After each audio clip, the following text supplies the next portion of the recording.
Dr. Robert Whiteford, Bob to all who knew him, was a lecturer in medieval studies at a university in northern England. It had been a busy autumn term for him and he was exhausted. As soon as term ended and the campus had emptied, he decided he would treat himself to a short weekend break and head into the countryside. It was a particularly cold December, the coldest in England for some years, and he decided to visit the Lincolnshire Wolds, one of the most remote parts of the country. His primary destination for his short break was the area to the north of the market town of Louth, and in particular the tiny hamlet of Abbey, which was in an isolated but beautiful valley. Bob was not a person who found doing nothing to be relaxing, and he hoped to combine his holiday with an opportunity to do some of his own research. He was writing a monograph on the funerary monuments of abbots and priors of medieval English monasteries, and this was a chance to do some field work.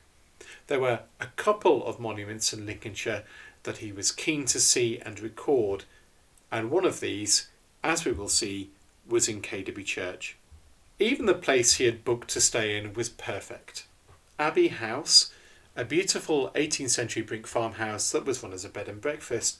It had been built on the site of an abbey of Augustinian canons, and there were ruins to see and earthworks to explore, and much to feed Bob's imagination and fascination with all things medieval. His life as a university academic was quite stressful. He lamented the lack of peace and of quiet at times, and he often mused that had he lived in the 15th century, he might well have been a monastic, a monk.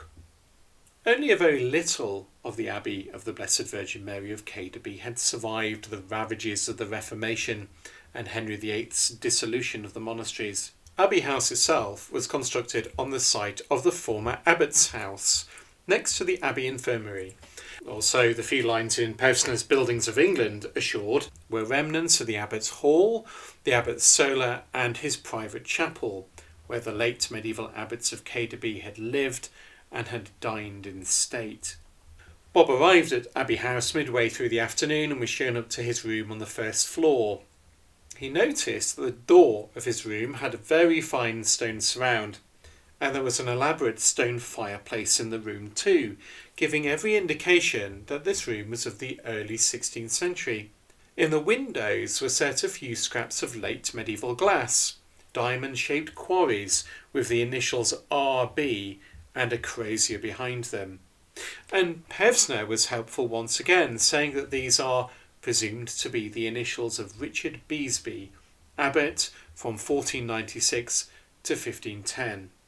This room, though remodelled in the 18th century with new windows and panelled wainscoting and with all modern comforts, was ostensibly the late medieval abbot's solar or parlour, and Bob was certain that much of the original abbot's house actually remained.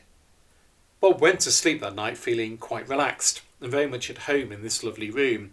After an undisturbed and refreshing night's sleep, he decided to put on his walking boots and explore the valley. Apart from the bits of the abbot's house, there was little else left of the abbey, just a stretch of early 13th century refectory wall that had been preserved by being incorporated into a row of farm workers' cottages and lots of lumps and bumps.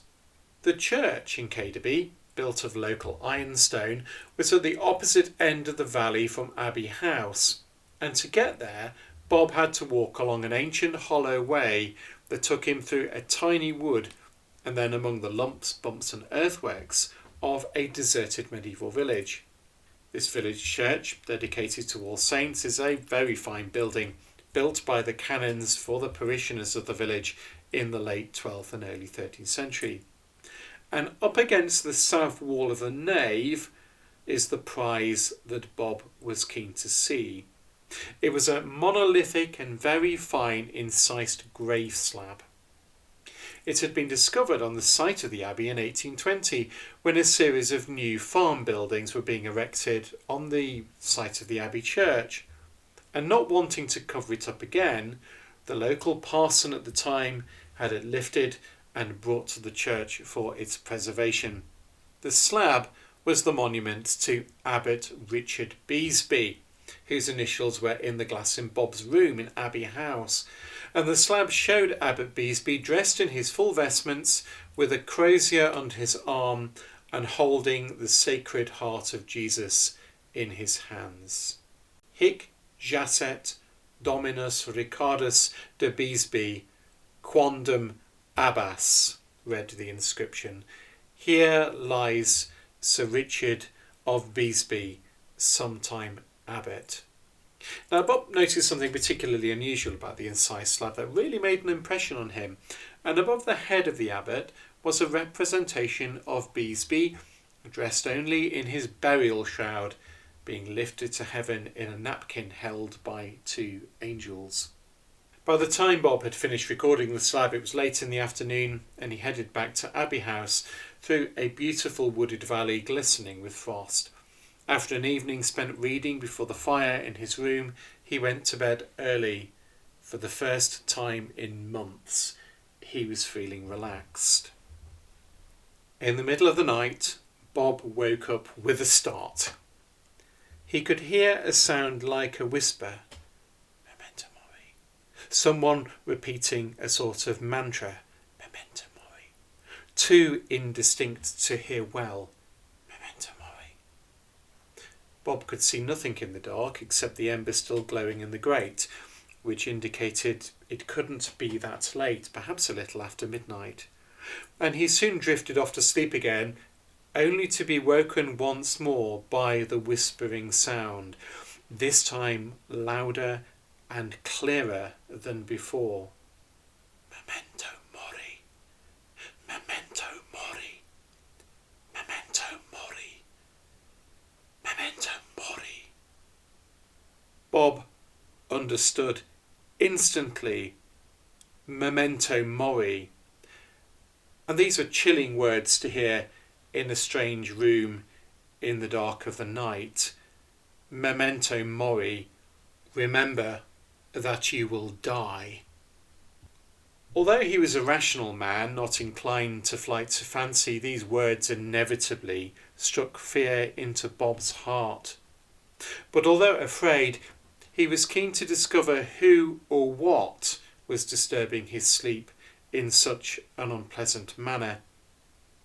He turned over to reach for the switch of his bedside lamp, and as the warm light illuminated a corner of the room, the whispering stopped dead. The room was seemingly empty, and the fire was now dead in the grate. It had been such a heavy term. Bob was really shattered. He turned off the light again and was soon fast asleep. But it was not long before he was woken a third time with the same whispered words, this time more clearly and distinctly uttered. Memento Mori, Memento Mori, Memento Mori. Bob switched the light on in an instant, and turning to the fireplace, he was faced with a revolting sight. A man dressed like Richard Beesby in nothing but his linen shroud, dead. His flesh green with putrefaction, his face skeletal, his cheeks and eyes hollow.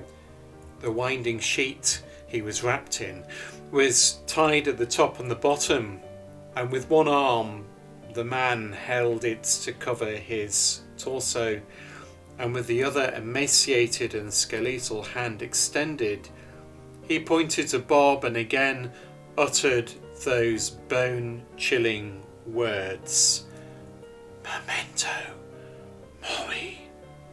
And for a moment Bob was frozen, utterly petrified, but he collected himself, leapt out of his bed, and he bolted through the door. He scrambled for the light in the hallway, but failed to find it, but somehow groping in the dark, made his way to the top of the stairs.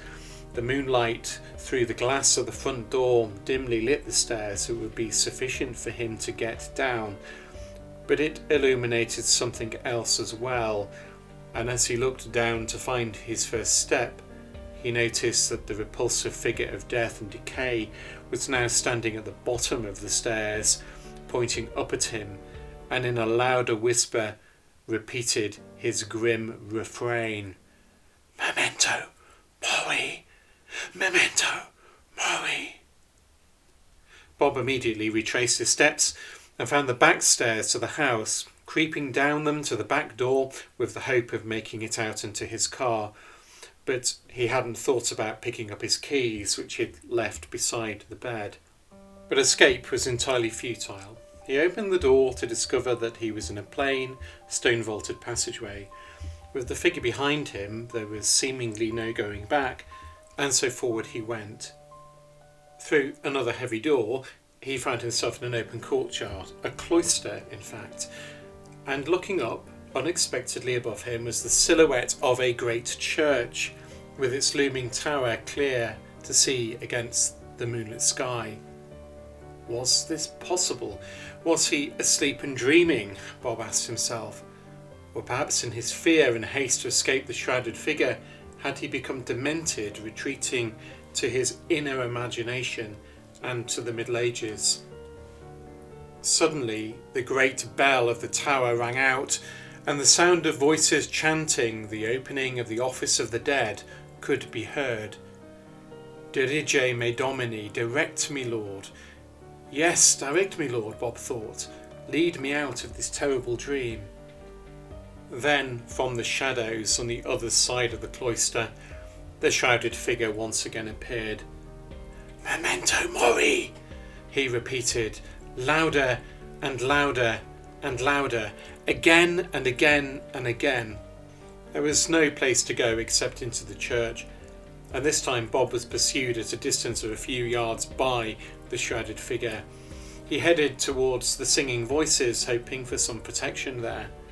He went through the great choir screen and found himself in the middle of the choir of the great Abbey church. Then one terrifying sight was replaced with another equally disconcerting, for there before him was a hearse, a funeral bier, on which was clearly placed the shrouded body of a man, a monk perhaps. Further beyond, before the high altar, a grave had been prepared to receive the corpse, and beside it was a stone engraved with a cross and inscription that would be used to seal the sepulchre. Before he had time to think and consider his next action, Bob realised his shrouded pursuer was standing right beside him. "I am Sir Richard Beesby," he said. "Memento Mori, remember that you will die." And he pointed at the shrouded figure lying dead on the funeral bier. The next morning, the owners of Abbey House tried to raise Bob for his breakfast, but they got no answer. When they entered his room with the spare key, his possessions were still there. His keys on the bedside table, and his car was outside. And despite an extensive police search and long inquiries over many, many months, Bob was never found.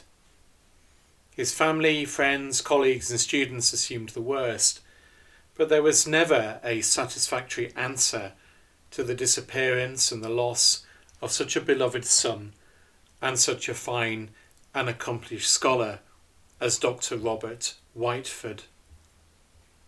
About 20 years after Bob's disappearance, the farm buildings next to Cadeby Abbey House, on the site where the Abbey Church once stood, were redeveloped.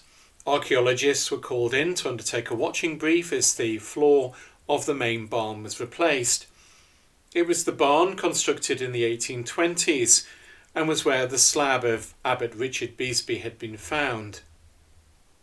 During that work, another grave was found, and in it was the skeleton of a priest, assumed to be a medieval canon of the abbey. It was covered with an incised slab engraved with a cross, and on it was an inscription that read, "Hic jacet Dominus Robertus de Whiteford, here lies Sir Robert of Whiteford. Thanks for watching. I do hope you've enjoyed my ghost story for Christmas. It is inspired by one of my great heroes, Montague Rhodes James, M.R. James, who was a Cambridge scholar and antiquarian and who wrote wonderful ghost stories. If you haven't read them, you should do. I would also like to take this opportunity to wish you and your families a very happy Christmas. May it be a season of great joy and of blessing for you all. Also, I would like to thank you for your wonderful support over the course of the last year. Here's to 2023 and to many more antiquarian adventures to come. Bye for now.